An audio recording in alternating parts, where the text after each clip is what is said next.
Wala na guys. Naipasuwa na ko ni Kapitan. Kaya ba lumang ko nga abunda ang pagkaon sa barko. Gato siyang utanan ng insakto dari. Atong ipurga ba. Purgulay. Okay. Unya na dayong haon ang kamunggay. Nasad sa ipaksiyo.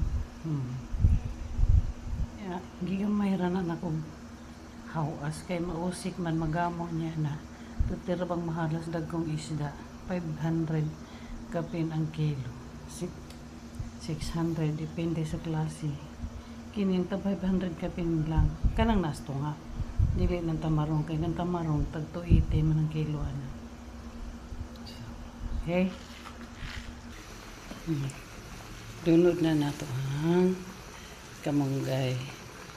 Ang sudan karon is talong nga may kamunggay. Ug mapuhon kalbasa nga may kamunggay. Siyempre purga gud.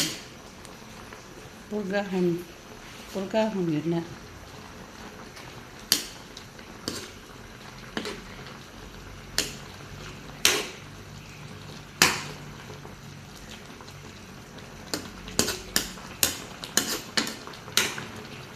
Hindi ako dito nagluto guys. Wa ko dito sa guwapang lutuan kay ngit-ngitan ko dito.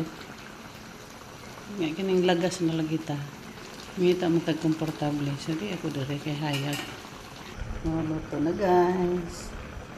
Ang akong